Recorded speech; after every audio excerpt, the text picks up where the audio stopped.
बाल विवाह हो गया था छोटी उम्र में। मेरे पिताजी एक्सीडेंट होके खत्म हो गए, तो फिर पढ़ाई छूट गई थी। आपका बड़ा लड़का है जयराज जी है, बेर थे साथ में आप बार काउंसलिंग एग्जाम दी दोनों? हाँ, साथ में एग्जाम दी। मतलब 8 डिग्री आके करने हैं जगी बाता बनावे के आहा आप पढ़ बनसी कलेक्टर जाने। देखो वो तो दुनिया है, दुनिया को क्या मुंह पकड़ ले। बिल्कुल सिक्कर में थारो स्वागत है। आज आप एड़ा हाँ सिक्कर जिला के लक्ष्मणगढ़ तहसील के अंदर जठे आपने साथ में मंजू जी डाखा आके 12 के महीना आप कहीं बतावा के 8वीं क्लास करता नहीं आकी शादी होगी बिग बाद में पढ़ाई दूर होगा हाँ।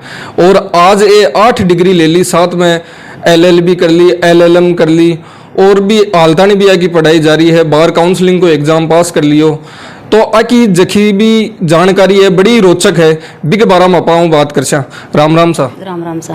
आप 8वीं क्लास करी, बिग बाद में आपकी शादी होगी तो बिग बाद में आपके मतलब ससुराल में आया बाद में की साबू आप दोबारा पढ़ाई चालू करी? ससुराल में आया बाद में पहले तो पढ़ाई छूट की, फिर बाद में मेरे पति पैसे से वकील हैं तो इनके सहयोग से पहले किराए के मकान में बच्चों को लेकर वहीं पर रहते थे। तो बाद में मान तो थोड़ी वो पढ़ाई स्टार को एक मैडम आती थी उसकी बालिका स्कूल की, तो उसने कहा कि बेटे आप पढ़ते क्यों नहीं हो, तुमको पढ़ाई तो मेरे तुम पढ़ाई करती नहीं हो, बच्चों को पढ़ा रही हैं। तो उसने थोड़ा सा प्रोत्साहित किया कि आप पढ़ाई अब से भी स्टार्ट कर सकते हो। तो पहले 10th की परीक्षा 2009 में फॉर्म भरा था, तो 10th होगी तो थोड़ा मनोबल बढ़ा के पढ़ाई कर सकते हैं अपन। फिर 12वीं की परीक्षा दी तो 12वीं में भी पास हो गए। फिर तोदी कॉलेज से 3 साल कॉलेज की, तो कॉलेज में मतलब 3-4 साल में कोई पेपर निकल गए सारे। फिर वो LLB स्टार्ट की कि उनका मान लो जुड़ा हुआ LLB से था ना, तो बोले ये पढ़ाई कर लो आप तो ये अच्छी रहेगी। तो LLB की, LLM की, फिर मेरे बेटे ने भी तो LLB कर ली। तो बेटे ने हमने साथ में ही वो। तो आप 31 साल का आज जब दोबारा आप मतलब पढ़ाई चालू करी लगभग के उम्र होगी थारी? 30-32 साल उम्र हो गई थी। तो लगभग आप 18 साल पढ़ाई दूर रही है एक तरीका। 18 साल पढ़ाई मान लो। विवाह तो छोटी बाल विवाह हो गया था छोटी उम्र में। हाँ, तो 8वीं पढ़ाई मान लो 8वीं पढ़ाई करी, उस साल शादी होगी। फिर 9वीं क्लास में मेरे को फतेहपुर डाला था पढ़ने के लिए, मेरे पिताजी एक्सीडेंट होके खत्म हो गए, तो फिर पढ़ाई छूट गई थी। तो थे पढ़ाई चालू करी दोबारा जना थारा टाबर भी छोटा छोटा उला करा? हाँ, टाबर छोटा, बड़ो बेटो तो 6ठी क्लास में ही हो भी टाइम पर शहर में रबा गया ना जना। छोटो बेटो के थोड़ा सो मान लो 5 सालों पगार चले, वो वीक हो, दिमाग से थोड़ा वीक है, शरीर से कमजोर था उस टाइम पर, अब तो बहुत हेल्थी है। हाँ, तो उनके साथ साथ तो बिक बावजूद थे बे थारा छोटा लड़का है बाकी केयर करबो बन स्कूल भेजबो, बिक बावजूद ही पढ़ाई न थे किया मेंटेन करी? बस बिके साथ साथ ही कर ली। वो मान लो बच्चा पढ़ता ना तो वहाँ के साथ साथ ही मान लो मैं भी थोड़ी पढ़ाई कर लेती। भाई बच्चा भी इस साबू ज़्यादा पढ़ा थोड़ा सा। सुबह वहाँ के मान लो योगा करवाना, मालिश मुलिश करना, मान लो केयर, और इसकी मान लो बच्चों के पापा जी का इनका भी बहुत साथ रहा। तो जे थे सास मतलब ससुराल में आया जना सास ससुर कोई पढ़ाई खातर है थानिया कियो को नहीं ना कहीं कृषि पढ़, बाकी भी तो चूल्हा चौका करे है भी साहब। किसान, वो तो किसान से वैसे जुड़े थे, उनको तो पढ़ाई का थोड़ा नॉलेज कम था। और मेरे हस्बैंड भी थोड़े माले पढ़े लिखे थे ना, तो उनको पढ़ाई की बहुत रुचि थी, तो इनकी वजह से वो पढ़ाई हो गई थी। और मेरी माँ का भी ये था कि मेरी ये छोटी बेटी हैं तो मैं इनको पढ़ाऊँगी, तो इनका भी मान लो बहुत रहती थी कि मैं पढ़ाऊँ इनको। तो थे पढ़बो दोबारा यहाँ ब्याह बाद में 30 साल बाद में चालू करियो जना आस पड़ोस की कोई लुगाया गया बात कौन बनाती के कहती लो अब पढ़बो चालू करिए ये अता बड़ा होगा। यहीं पर किराए के मकान में रहते ना, तो यहाँ पर हमारे पड़ोस में वो बच्चियाँ थी तो वो सभी पढ़ाई करती थी। इसमें मान लो पढ़ाई का माहौल था वहाँ पर। मान लो कंप्यूटर में मान लो लैपटॉप से कुछ सीखने के लिए आती थी, वो जाते हैं कोचिंग करने के जाते हैं, वहीं से पैसे लगेंगे वो, तो हम बोले हमारे से सीखते तो उनसे रुचि ज़्यादा ही बड़ी मान लो पढ़ने की। तो जी गाँव में कई लोग यहाँ ताना मारिया करे कि ओहो आ बनसी कलेक्टर आ बनसी जाने वकील। नहीं, इनके कहने से तो कोई फर्क नहीं पड़ता, जो आपका कर्म करता है इनसे क्या है यार। कोई मान लो अच्छे कर्म करते हैं उसके लिए कुछ कहने को कोई प्रभाव ही नहीं पड़ता।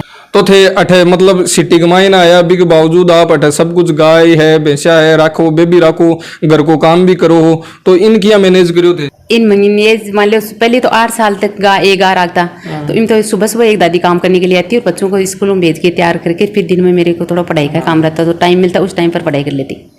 हाँ, अतो बड़ो थारो परिवार भी है, परिवार के मायने सब है, और गाय भैंस को भी रखो और फिर काम करवाने भी कोई न कोई रखता, घर को काम थे खुद ही करता सब कुछ। हाँ, बिक बावजूद अतो मैनेज करता। अब तो गाय भैंस मान लो 2 गाय 2 भैंस है ज्यादा ही, तो अब तो काम करवाते तो मान लो 3-4 साल तब काम करवा, दादी खत्म हो गई तो बंदी था।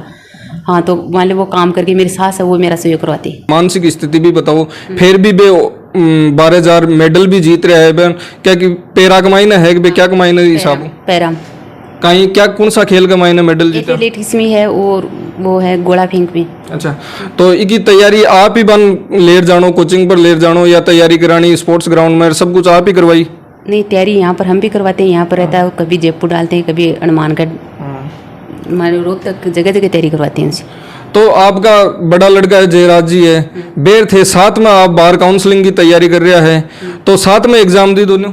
हाँ, साथ में एग्जाम दी। तो एक महीने फिर अब आगे साथ में एग्जाम दिया ना दोनों माँ बेटा यहाँ सागे पढ़ता करता जना यहाँ कौन कहता कि ले तेरे ज्यादा नंबर आ सीख मेरा नंबर आ सीख भी साहब। बेटा ऐसा मजाक करता था, मम्मी आप तो है ना कितना काम करके क्यों परेशान हो रही हो पढ़ाई में? कहते बेटा परेशान तो कुछ नहीं हो रही, पढ़ाई कर ले, इसमें क्या है।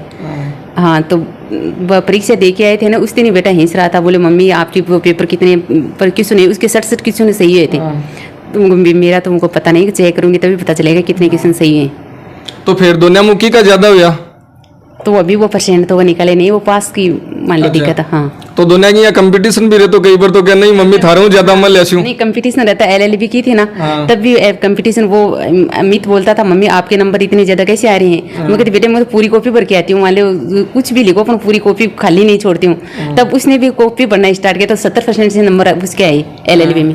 तो मतलब गाइड करे अगर बेटा ने लड़का ने गाइड करियो है तो भी मम्मी जी बतायो कि बेटा के हाँ ये लिखा कर ये साबू करया कर। हाँ, तो वो मान लो कॉपी भर के मान लो वो थोड़ी तैयारी करके जाता ना तो उसके भी आगे बहुत नंबर बहुत अच्छे आ रहे हैं। अब LLM भी फर्स्ट में अच्छे आए, अब की बारी भी अच्छे नंबर आएंगे। तो थे पहली मतलब स्टार्टिंग 10वीं करी, दोबारा 10वीं करी, भी बाद में थे ANM की भी करी। हाँ, तो फिर वो नर्सिंग कर फिर वो LLB का नहीं जबड़ो या कहीं सोची थे? वो नर्सिंग की थी ना तो उसमें तो दूर वो नंबर बाड़मेर की साइड में उस धर नंबर तो हमको बच्चों की पढ़ाई के लिए तो यहाँ पर रह रहे हैं तो हमको वहीं पर चले जाएंगे तो बच्चों की पढ़ाई डिस्टर्ब हो जाएगी। तो इसलिए फिर वो LLB कर लें तो थोड़ा नॉलेज भी हो जाए घर में हर चीज़ का, इनका भी मान लो सहयोग हो जाए घर वालों का भी। जना मतलब मकसद थारो नौकरी करवाओ को कोनी हो के? नौकरी का कोई मकसद नहीं है, नौकरी करने का नहीं है, हर चीज का मान लो ज्ञान हो जाए। एक तरीका थे संदेश देबो चाहो के लुगाई घरा चोला चुकाई कोन कर सके, घरा है ना आराम बैठ पढ़ भी सके, परिवार में सहयोग भी कर सके, सब कुछ कर सके, इसमें कोई मान लो दिक्कत नहीं है। मान लो घर का काम करके फिर भी टाइम बहुत रहता है तो उसमें दिन में कुछ भी कर सकती है जी। आजकल लुगाया है बे या आराम घरा के हाँ थोड़ी रोटी राटी बना ली बारी काट ली आराम ले मोबाइल और पसर जाओगे। अब तो रील चला दो आजकल भी है जी, इंस्टा और चल रही है ना रील ऊपर स्क्रॉल करता जावे। वो रील चलाना कम ही अच्छा लगता है जगह ये चलावे है बाकी लिए कहीं के वो घर कुछ पढ़ना चाहिए करना चाहिए किताबों जुड़ाव रखना चाहिए। हाँ, मैं तो वही चाहूँ मान लो काम घर का काम करके बच्चों को संभाल करके फिर कोई अच्छा काम करो तो उसके लिए मान लो आगे के लिए उन्नति हो और आगे बच्चों का भविष्य भी सुधरे। दादी जी जब थारी बूपट वो चालू करियो ना थाने की शौक लाग्यो? चोको लाग्यो बढ़िया। तो बे गांव की लुगाया हुए कहीं या अड़ोस पड़ोस की हुए देराने जिठाने हुए कोई भी हुए जगह बातें बनावे का आहा आ पढ़ बनसी कलेक्टर जाने। देखो वो तो दुनिया है, दुनिया को के मुंह पकड़ ले। तो एक काम भी करता घर को काम भी करता डांडा को भी करता, घर कोई करती खेत कोई करती घरां को और सोर काम करती। जना आजकल यहाँ समाज के मायने है बयान है लुगायन है पढ़ावे को नहीं समाज के मायने लोग यहाँ दूर रखे तो बन कहीं के वो चाहो के बयान पढ़ाना चाहिए कि नहीं पढ़ाना चाहिए? पढ़ाना ही चाहिए, पढ़ाई ना तो क्या है, पढ़ाई है बढ़िया चीज, क्यों पढ़े लिखे हुआ वो भाई शुक्र है। तो बाप एक कहावत है मारवाड़ी के मायने यान की बूतो है ना कोई नसीब वाली हुए लुगाई भी नहीं मिला करे, भी नहीं मिल रहा चौका ही भागे कोई कर्म चोखा करेड़ा पिछली बार। हाँ चौका करेड़ा जहाँ चौको मिला आदमी। तो आप मंजू जी के फिलहाल ऑफिस में बैठे हैं और ऑफिस देख लो आगो पढ़ाई लिखाई किताब देख लो पूरा ये पढ़ाई जुड़ेड़ा रहे हर टाइम एक महीने पढ़ क्योंकि एक वो नॉलेज है जो हमेशा पढ़ते रहना चाहिए, किताबों जुड़ाव है बहुत जरूरी है। किताबा के बारे में थे मतलब अति किताबा बेड़ी कर रखी हो लगभग थारे मतलब वकील साहब है बाग साथ बैठ स्टडी करो थे। हाँ, नहीं जी की चीज को कोई मान लो कुछ पूछना हो तो वहाँ स्टडी करके पूछ ले वहाँ। हाँ, मतलब हर चीज पे ध्यान हो जाए। तो थे देख रहे हो एक महीने मतलब वकील साहब की पूरी मदद भी करे, कोई काम हुआ या कोई वकालत को काम हुआ जो भी हुआ एक महीने सारी मदद भी करता रहे। आप देख लो मंजू जी के साथ में आके घर पर हाँ अरे अठे यहाँ कोनी के सिर्फ पढ़ाई के अलावा परिवार संभालवा के अलावा देख लो गार्डनिंग भी करे, आपको गार्डन है बढ़िया पेड़ पौधा लगाईड़ा है, सब्जी भी घरा ही बावे तो लगभग सब्जी थे घरा वाले तो लगभग घरा की सब्जी खावा। और यहाँ को नहीं है कि ये मतलब सिर्फ दिखावा की बात है कि आपा के वहाँ के जानवर रखे कौन रखे, डांडा की बात है कि रखे कौन रखे। ओ देखो थारे सामने कैमरा के मायने देखो भैंस है गाय है लगभग टोटल छोटा मोटा 6 जानवर है। अब आको भी काम करे और बिका अलावा पढ़ाई करे है और परिवार में संभाला बहुत बड़ी बात है। ताको तो काम करो सके या 6 जानवर राखो, लोगों तो एक एक राख वो मुश्किल हो जावे, बिक बावजूद तो काम कर रहे हो। नहीं मन आसानी लगे, मुश्किल मन लगे। वो केवे सुबह पहले दूसरे घर दूध ले जावा घर निकाले और कोई परेशानी को नहीं हुआ। वो केवे के कुछ करबा को जज्बो हुए जना कोई काम मुश्किल को नहीं हुआ। मुश्किल को नहीं हुआ, मान लो करवाएंगे ललक बने जा कोई भी काम मुश्किल को नहीं हुआ। तो आज आप देख रहे हैं कि अपने साथ में मंजू जी डाखा और ए मतलब 8 डिग्री आके करना है, बार काउंसलिंग को पेपर पास कर चुका है, मतलब ये वकील बन चुका है, नर्सिंग आके करना है, योग की डिग्री आके करना है और परिवार ने पूरा संभाल रहा है, डांडा को कर रहा है, सब कुछ कर रहा है। तो जिंदगी कमाई ना अगर कुछ बड़ो करबा को सोच रहे हो तो जरूर करियो जा सके, अगर हिम्मत है रखो तो सब कुछ हो सके। राम राम साहब, देसी खबरों के लिए जलको सीकर देखता रहियो। कैमरा मैन नरेंद्र सिंह के साथ में दिलराज सिंह, राम राम।